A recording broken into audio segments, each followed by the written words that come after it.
Hey now, yeah, good morning, PASW staff, clients, friends joining us for Film Scoring Monday. This is, of course, when we look at a movie and I take out the music and you come up with your own score. This is film scoring or, music supervising because you're finding pre-recorded, pre-existing music.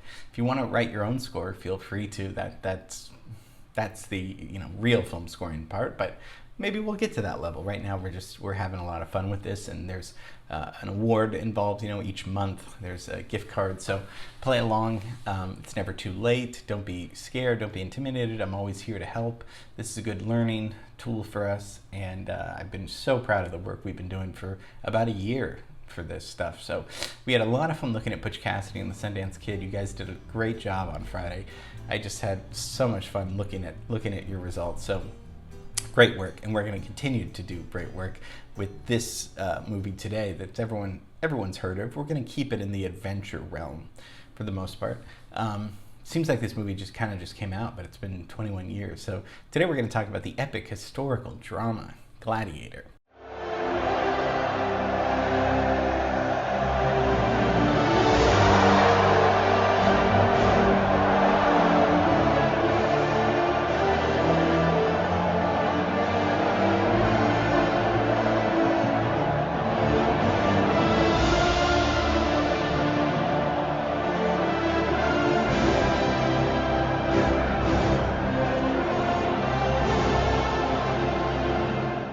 Gladiator, yeah, which was my former profession before coming to PASW, but it's not about me.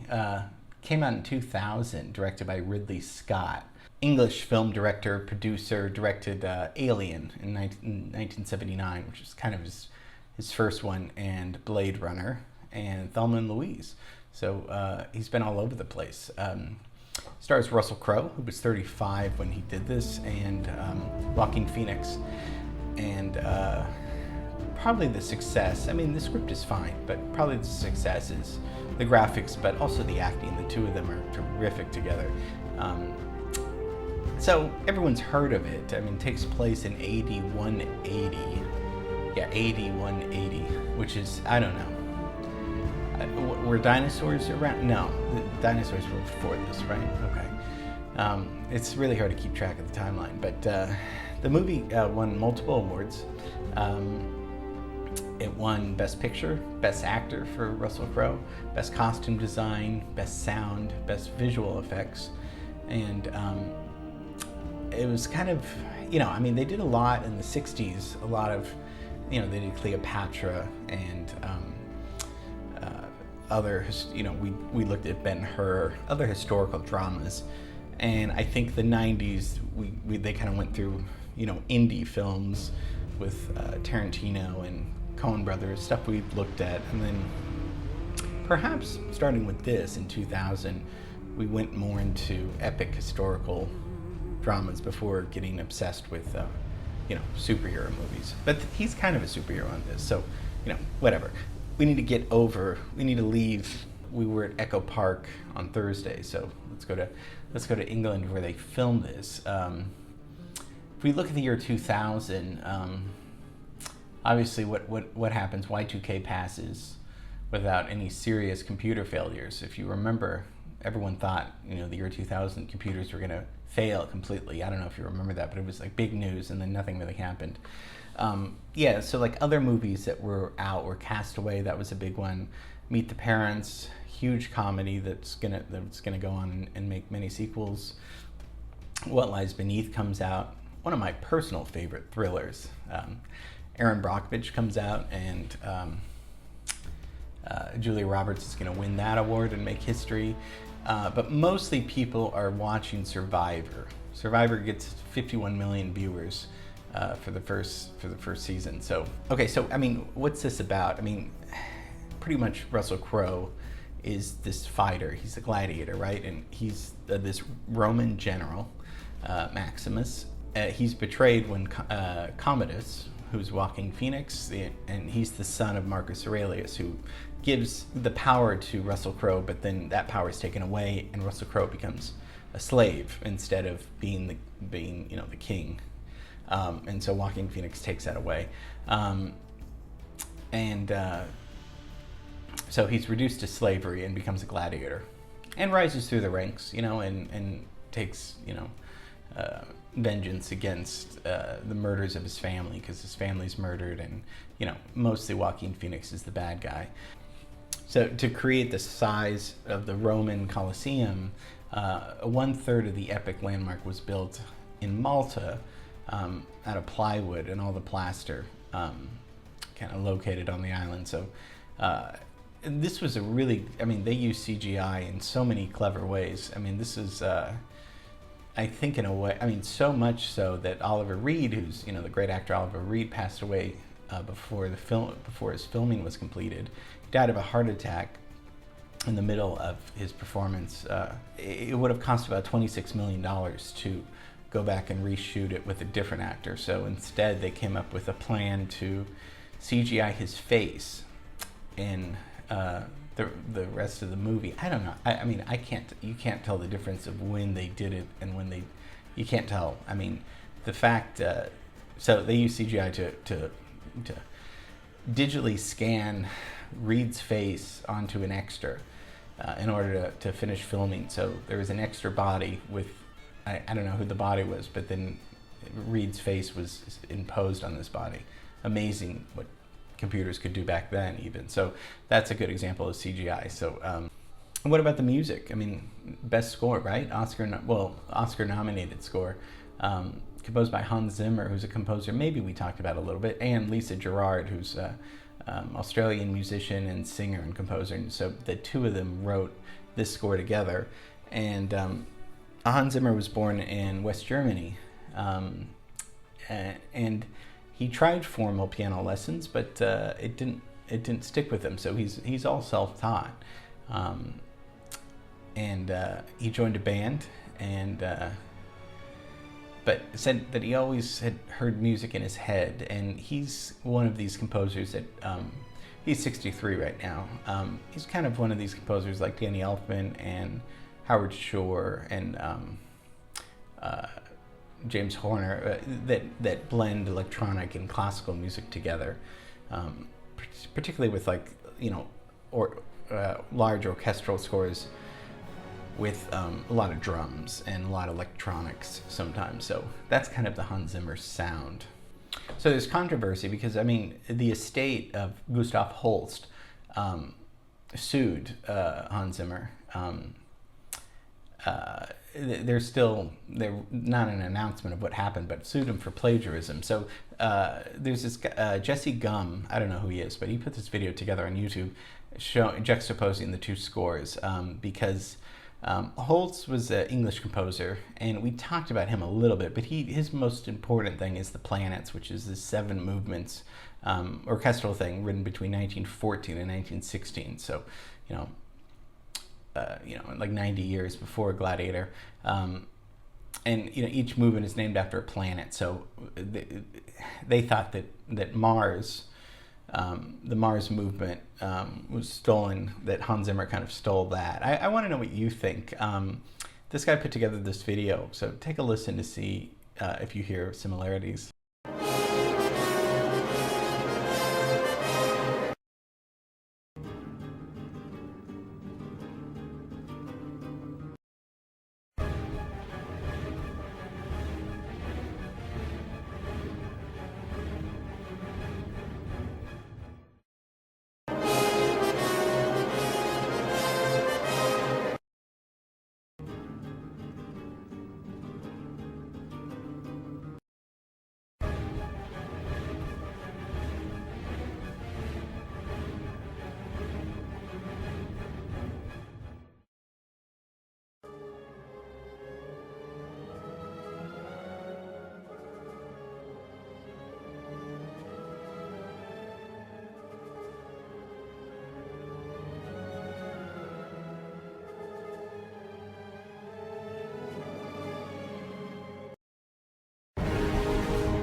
I mean, obviously, definitely similarities. There's no doubt about that.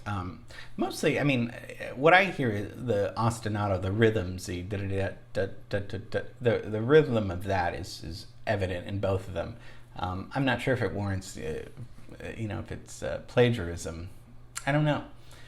I'm curious to know what you guys think. I mean, you see a lot of similarities for sure. I don't know. As a composer myself, we're influenced obviously all the time by other people. Yeah. I mean, it's we've looked at other composers that have stolen and borrowed rather. Just thought it was interesting, but yeah, I mean, it kind of went to court, so it was a big deal. So the scene we're going to look at is. It was actually kind of hard to choose the right scene because I did want to do this movie because it would be fun for you guys. Hard to choose the right scene because there's so much violence and there's some very violent scenes in this movie. So it's hard to find one where they're fighting where it's not too gory. So this should be okay for the kids, hopefully. I don't think there's anything too scandalous in here. So let's take I don't know how much backstory. I mean, he's Gladiator. He's Maximus. He's fighting as a slave. As a slave. He starts as a slave, and back then it was just a sport for people to watch people die because they didn't have cable TV or the radio or anything like that. So the next best thing is just to go to a stadium and watch people die. I guess. I mean, so I don't think you need much backstory about this. So he's let's watch the scene with the music.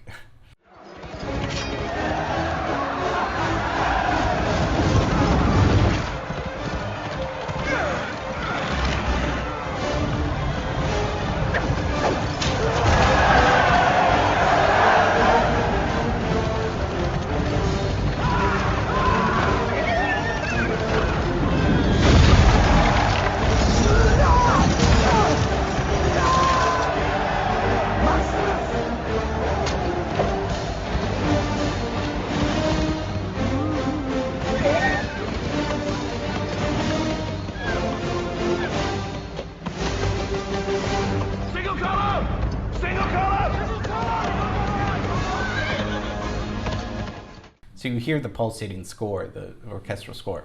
I mean, you do hear it, but it's mostly the sounds, huh? I mean, a lot of the crowd sound effects and a lot of the sound effects of, the horses and the chariots. I mean, so the score's in there, and you're going to come up with, you're going to come up with the score. But to me, what stood out was really the sound of a movie. I mean, so much, and the Foley, the sound effects, the crowds, all that kind of stuff is so.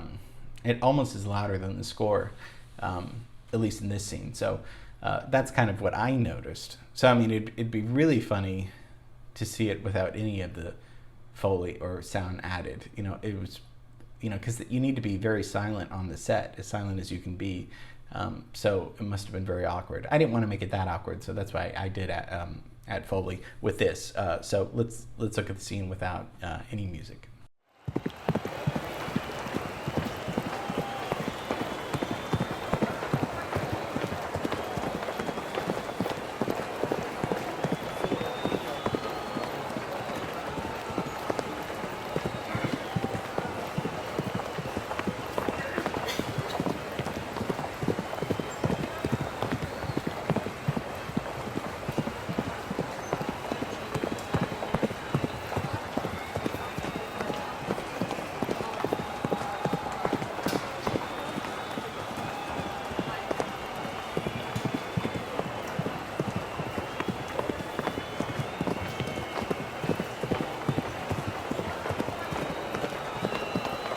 So you guys are pros. You know what to come up with. You know what's going to work.